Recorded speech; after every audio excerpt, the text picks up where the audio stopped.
የባህር ዳር ከተማን ስማርት ሲቲ የማድረግ ሂደት ተጠናክሮ መቀጠሉን የከተማ አስተዳደሩ ተቀዳሚ ምክትል ከንቲባ ጎሹ እንዳላማው ገለጹ። ከተማዋን በማዘመን ሂደት ተፈጥሮን ከሰዎች ያኗኗር ዘይቤ ጋር በማስተሳሰር እየተሰራ መሆኑንም ከንቲባው ተናግረዋል። ትዝታ መኮንን ተጨማሪ ዘገባ አላት። ለሰው ልጆች ምቹና ዘመናዊ ከተማ የመፍጠር ሂደት ስማርት ሲቲ ይባላል። ስማርት ሲቲ ወይም ስልጡን ከተማን በመገንባት ሂደትም ለነዋሪዎችና በእንግድነት ለሚመጣ ማንኛውም አካል ከተማዋን ዘመናዊ ስልጡን ማህበረሰብንም መፍጠር ነው ይላሉ የባህር ዳር ከተማ አስተዳደር ተቀዳሚ ምክትል ከንቲባ አቶ ጎሹ እንዳላማው። ስማርት ሲቲ ማለት ለሰው ልጆች ለመኖር ምቹ የሆነ ከተማ መፍጠር ዘመናዊ ከተማ መፍጠር ማለት ነው። በተለይም ዲጂታላይዜሽን መሰረት በማድረግ ስራዎችን መስራት የሚቻልበት ለአኗኗር ለስራ የተመቸ ከተማ ስልጡን የሆነ ከተማ ስልጡን የሆነ ማህበረሰብ የመፍጠር አጀንዳ ያለው ነው ማለት ነው። ከተማን ስማርት ሲቲ በመፍጠር ሂደትም የመጀመሪያው የከተማው ነዋሪ አኗኗሩ ዘመናዊ እንዲሆን ማድረግ ሲሆን ተፈጥሮን ከሰው ልጆች ጋር ያለውን መስተጋብር በምቹ ሁኔታ መፍጠር መቻል መሆኑን አቶ ጎሹ እንዳላማው ያነሳሉ።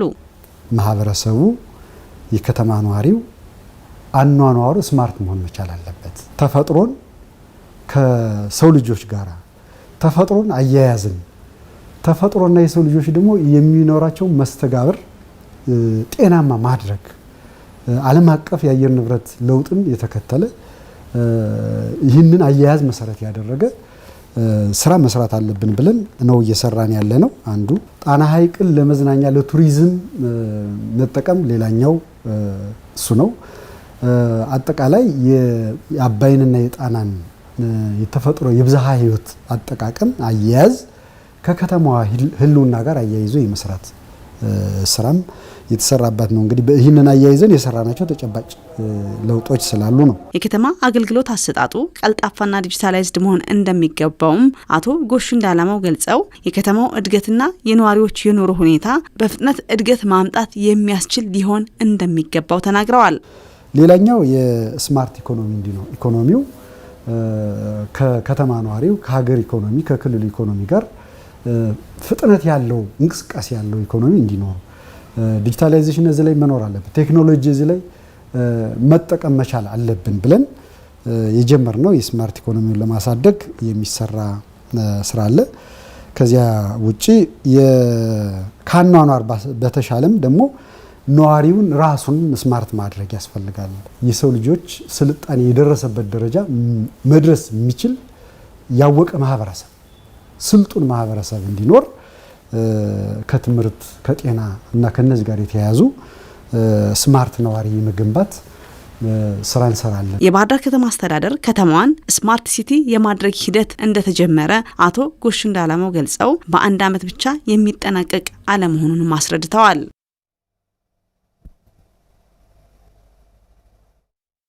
ከተሞችን ለነዋሪዎቹ ምቹና ዘመናዊ የማድረግ ሂደት በኢትዮጵያ ዋና ዋና ከተሞች ላይ ተጠናክሮ ቀጥሏል። ስለ ስማርት ሲቲ ምንነትና መስፈርቶች እንዲሁም ከተሞች ስማርት ሲቲ መሆናቸው የሚኖረው ጠቀሜታ ምንድን ነው የሚለውን ደግሞ ትዝታ መኮንን ተጨማሪ መረጃ ልታጋራን እዚህ ስቱዲዮ ነው የምትገኘው።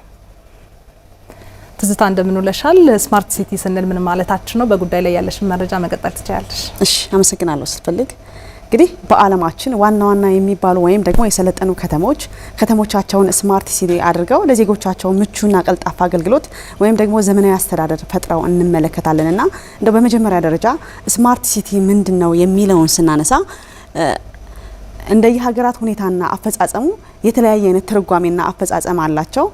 የመጀመሪያው ግን ስማርት ሲቲ የምንለው ዘመኑ የፈጠረውን ቴክኖሎጂ በመጠቀም የመረጃና የቴክኖሎጂ አገልግሎቶችን በመጠቀም የከተሞች አገልግሎት አሰጣጡ ምቹ ቀልጣፋ ዘመናዊና ዘላቂነት ያለው አስተዳደር የመፍጠር ሂደት ነው እንግዲህ ስማርት ሲቲ የምንለው ማለት ነው። አንድ ከተማ ስማርት ሲቲ ለመባል ከ8 በላይ መስፈርቶችን ማሟላት ይኖርበታል ማለት ነው። የመጀመሪያውን ስናይ ዘመናዊና ዲጂታል መሰረተ ልማት ስንመለከት ዘመናዊ የሆነ ኢንተርኔት ዘመናዊ ያፈራውን ቴክኖሎጂ በመጠቀም ኢንተርኔት የቴሌኮሙኒኬሽን መረቦችን ሌሎች ዝርጋታዎችን በመጠቀም ዘመናዊ የሆነ ዲጂታል መሰረተ ልማት ሊያሟላ ይችላል። ያም ካሟላ ነው እንግዲህ ስማርት ሲቲ ልንለው የምንችለው። ሌላኛው ደግሞ ስማርት አስተዳደርን ስናይ ደግሞ እንግዲህ ምቹ ቀልጣፋ ዘመናዊነት ተጠያቂነት ያለው አሰራር መፍጠር ማለት ነው። ለአብነት ያህል የባህር ዳር ከተማ አስተዳደርን ስንመለከት ሞሰብ አንድ ማዕከልን ብናይ ለተገልጋዩ በአንድ ሞሰብ ስር ሁሉንም አገልግሎት ማግኘት መቻል፣ ለአገልግሎት አሰጣጡ ሂደቱም ግልጽ ተጠያቂነት ያለው አገልግሎት መስጠት መቻል ማለት ነው። ሌላኛው ዘላቂ አካባቢና አረንጓዴ ልማትን ስናይ ደግሞ እንግዲህ ዘመናዊ የሆነ ፈጣን የሆነ የቆሻሻ አወጋገድ ስርዓት፣ አረንጓዴ ልማትን ማስቀጠል፣ የካርቦን ልቀትን መቀነስና በአብዛኛው ታዳሽ ኃይልን የመጠቀም ሂደት ካለም ስማርት ሲቲ አንደኛው መስፈርት ነው ልንለው እንችላለን።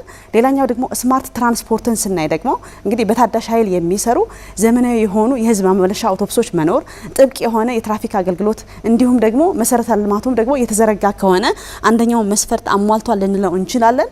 ስማርት ኢኮኖሚን ስናይ ደግሞ የስራ ፈጠራን የሚያበረታታ ኢንቨስትመንትን የሚስብ እንዲሁም ደግሞ ዲጂታል የሆነ የንግድ ስርዓቱን ማስቀጠል የሚችል የመንግስት ስርዓት መገንባት ከተቻለም አንደኛው መስፈርት ነው ልንለው እንችላለን። ሌላኛው ደግሞ ስማርት የሆነ የኑሮ ጥራትን ስናይ ደግሞ የጤና አገልግሎት ደረጃቸውን የጠበቁ ትምህርት ቤቶች እንዲሁም ደግሞ የመብራትና የውሃ አገልግሎት በማይቋረጥ ሁኔታ ለዜጎቹ ወይም ደግሞ ለነዋሪው ማድረስ የሚቻል ከሆነ አንደኛው የስማርት ሲቲ መስፈርት ነው እንላለን። በዚህ ሁሉ መካከል ግን ስማርት የሆነ ማህበረሰብ መፍጠር የሚቻል ስማርት የሆነ ማህበረሰብ መፍጠር ያስፈልጋል ማለት ነው። ምክንያቱም የሚሰሩ መሰረተ ልማቶችን አብሮ መገንባት የሚችል በታለመለት ጊዜ አገልግሎት መስጠት እንደሚችሉም መጠበቅ የሚችልና የኔ ነው አይነት ስሜት መፍጠር የሚችል ማህበረሰብ እንዲሁ ደግሞ ዘመኑ የፈጠረውን ቴክኖሎጂ መጠቀም የሚችል ማህበረሰብም የበቃ ማህበረሰብ መፍጠር ያስፈልጋል ማለት ነው። ሌላኛውና የመጨረሻው ከመረጃ ደህንነት አንጻርም ለእያንዳንዱ ዜጋና ግለሰብ የሳይበር ደህንነቱን መጠበቅ የሚያስችል አገልግሎት ሊኖር ይገባል። በዚህ ላይም እንግዲህ ለምሳሌ የምናነሳው የባህር ዳር ከተማ አስተዳደር ነው። በከተማ ውስጥ ከ60 በላይ የሆኑ ካሜራዎችን በተለያዩ አካባቢዎች በመግጠም ለነዋሪዎቹ ደህንነት እንዲሰማቸው የማድረግ ሂደት ተጀምሯል ማለት ነው። እንግዲህ ከ8ና ከዛ በላይ መስፈርቶችን አንድ ከተማ ማሟላት የሚችል ከሆነ ስማርት ሲቲ ነው ልንለው እንችላለን ማለት ነው። እንግዲህ አንድ ከተማ ስማርት ሲቲ ነው ከሆነ ምን አይነት ጠቀሜታ ለነዋሪው የሚሆን ለሀገር ያበረክታል ብለን ካሰብን ደግሞ በመጀመሪያ የኑሮ ሁኔታ ይሻሻላል ማለት ነው። እንግዲህ የስራ ፈጠራ የሚበረታታ ከሆነ ኢንቨስትመንት የሚበረታታና ወደዛሽ ከተማ መምጣት የሚችል ከሆነ የእያንዳንዱ የኑሮ ሁኔታ ከፍ እያለ ነው የሚሄደው ማለት ነው። ሌላኛውን የመንግስት አገልግሎት አሰጣጥን ስናይ ደግሞ ለአብነት የሞሰብ አንድ ማዕከል አገልግሎትን እንዳየን ሁሉ የመንግስት አገልግሎት አሰጣጡ ዲጂታላይዝድ ከሆነ ተጠያቂነት ያለው ግልጽነት ያለው አሰራር መፍጠር የሚችል ከሆነ አገልግሎት እርካታን ከፍ የሚያደርግ ነው የሚሆነው። የመንግስት አገልግሎት እርካታን መፍጠር ያስችላል ማለት ነው።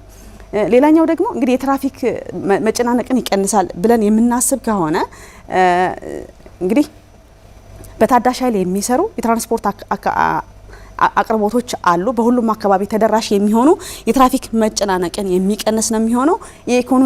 የኢኮኖሚ እድገትንም ያበረታታል። እንግዲህ እያንዳንዱ የኑሮ ሁኔታ የሚሻሻል ከሆነና ኢንቨስትመንት የሚበረታታ ከሆነ ፈጠራ የሚበረታታ ከሆነ ኢኮኖሚ በከፍተኛ ሁኔታ የሚያድግ ነው የሚሆነው። የዜጎችን ደህንነትንም ያጠናክራል። በዋናነት የአካባቢ ጥበቃንም ያበረታታል። ለአብነትም እንግዲህ አረንጓዴ ልማትን የምናበረታታ ከሆነ የካርቦን ልቀትን የምንቀንስ ከሆነ እንዲሁም ደግሞ በዋናነት ታዳሽ ኃይልን መጠቀም የሚቻል ከሆነ አካባቢን በከፍተኛ ሁኔታ የሚጠብቅ ነው የሚሆነው። ለጊዜው ያለኝ መረጃ ይህንን ይመስላል። አመሰግናለሁ ተስታ ለመረጃዎች። እዚሁ የአጀንዳ ጉዳያችን ላይ ነው ቆይታ የምናደርገው። ከተሞች ስማርት ሲቲ መሆናቸው ለቱሪዝም እድገት ከፍተኛ አስተዋጽኦ እንዳለው የአማራ ክልል ባህል ቱሪዝምና ስፖርት ቢሮ ምክትል ኃላፊ ዶክተር አየለ አናውጤ ተናገሩ። የቱሪስቶችን ደህንነትና ምቾት መጠበቅ የቢዝነስ ቱሪዝምን እንደሚያሳድገውም ገልጸዋል። ትዝታ መኮንን ነች ዘገባውን ያዘጋጀችው። በቀለ ተሾመ ያቀርበዋል።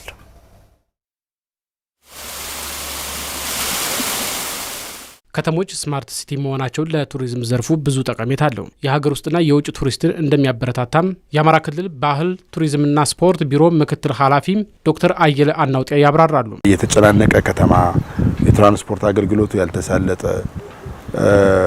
ጽዱ፣ ውብ ካልሆኑ የትኛውንም አይነት የቅርስም ይሁን የተፈጥሮ ቅርስ ወይም ደግሞ ሀብት ጸጋ ቢኖራቸውም ሰው መጥቶ ለመጎብኘት አይነሳሳም። ከተሞች ስማርት ሲቲ መሆናቸው በተለይም የኢኮኖሚ ቱሪዝሙን እንደሚያሳድግ ዶክተር አየለ አናውጤ ያነሳሉ። በተለይ የሀገር ውስጥ ቱሪዝሙን ብንመለከተው በአብዛኛው የቢዝነስ ቱሪዝም ለቤተሰብ ጥየቃ አንድ የቱሪዝም አካል ነው። ለቢዝነስ አገልግሎት የመጣ ቱሪስት ወይም ደግሞ አንድ ነጋዴ፣ አንድ የኢንቨስትመንት ሰው ባህር ዳር ከተማ ምናልባት የሚያስጨርሰው የንግድ ፍቃድ ጉዳይ፣ የግብር ጉዳይ፣ ሌሎች ከመንግስት የሚፈልጋቸው አገልግሎቶች ፈልጎ ቢመጣ እዚህ ከተማ ላይ ፈጣን አገልግሎት ከተሰጠው ቀሪዎቹን ጊዜዎችን ከተማ ውስጥ ያሉ የቱሪስት መዳረሻ ቦታዎችን ለመጎብኘት ያውላቸዋል። የቢዝነስ ቱሪዝሙ በጣም ይስፋፋል። በተለይም ከተሞችን አገልግሎት አሰጣጡ ዲጂታላይዝ መሆኑ ቱሪዝሙን በከፍተኛ ሁኔታም እንደሚያበረታታው ምክትል ቢሮ ኃላፊው ይገልጻሉ። ብዙ ከተሞቻችን ባህር ዳርን ጨምሮ በዲጂታል ካሜራዎች ሙሉ ከተሞች ኮንትሮል መደረግ የሚቻልበት ሁኔታ ተፈጥሯል። ከአንድ ማዕከል ሁሉንም የከተማውን አካባቢ ከተማውን ብቻ ሳይሆን በከተማው 5 ኪሎ ሜትር አንዳንድ ካሜራዎች እስከ 10 ኪሎ ሜትር ራዲየስ ድረስ እንቅስቃሴ የሚያሳይ ሆኗል። ይሄ ለቱሪስቱ ኮንፊደንስ ይፈጥራል። የሰላማዊ ሁኔታ የምታረጋግጩ ምንም ነገር ባለመፈጠሩ ሳይሆን ለሰላማዊ ሁኔታ በፈጠርሽው ምቹ ሁኔታ ነው እነሱ እርግጠኛ የሚሆኑትና ይሄ ደሴ ላይ ተተግብሯል። ጎንደር ላይ ተተግብሯል። ሌሎች ከተሞችም ላይ ከተሞች ስማርት ሲቲ ሆነው ለቱሪዝሙ ዋጋ እንዲኖረው የክልሉ ባህል ቱሪዝምና ስፖርት ቢሮና ሌሎች ከሚመለከታቸው አካላት ጋር በጥምረት ተግባራትን እየፈጸሙ መሆኑን የቢሮ ምክትል ኃላፊ ዶክተር አየለ አናውጤ ገልጸዋል። ባህር ዳር እስከዛሬ በጣና በከተማ ውበት በዘንባባዎቿ እና ቀደም ባሉ ጊዜያት ደግሞ በጭስ አባይም ጭምር ነበረ ቱሪስት የሚመጣው። አሁን የባህር ዳር የመጪው ጊዜ የስፖርት ቱሪዝም ከተማ መሆኑ አይቀርም። በአንድ በኩል ባህር ዳር ኢንተርናሽናል ስቴዲየም ዘመናዊ ሆኖ እየተጠናቀቀ ነው። ሁለተኛ ተጨማሪ ስቴዲየም የባህር ዳር አጼ ቴዎድሮስ ስታዲየም ታሪካዊ ስቴዲየም ነው። አንድ ፕሮጀክት ጀምረናል እኛ ዘንድሮ በአንድ ዞን አንድ የቱሪስት መዳረሻ የሚል እያንዳንዱ ዞን የየራሳቸውን የቱሪስት መዳረሻዎች ለይተው እያለሙ ነው። ባህር ዳር የስፖርት ቱሪዝም ላይ ደግሞ ላተኩር በሚል ካሁን በፊት ሌሎች ነገሮችን ሞክሬያለሁ። አሁን ደግሞ እስኪ ወደ ስፖርት ቱሪዝሙ እንግባ በሚል ይሄኛውን ስቴዲየም የቱሪስት መዳረሻ ለማድረግ እድሳት ተጀምሯል።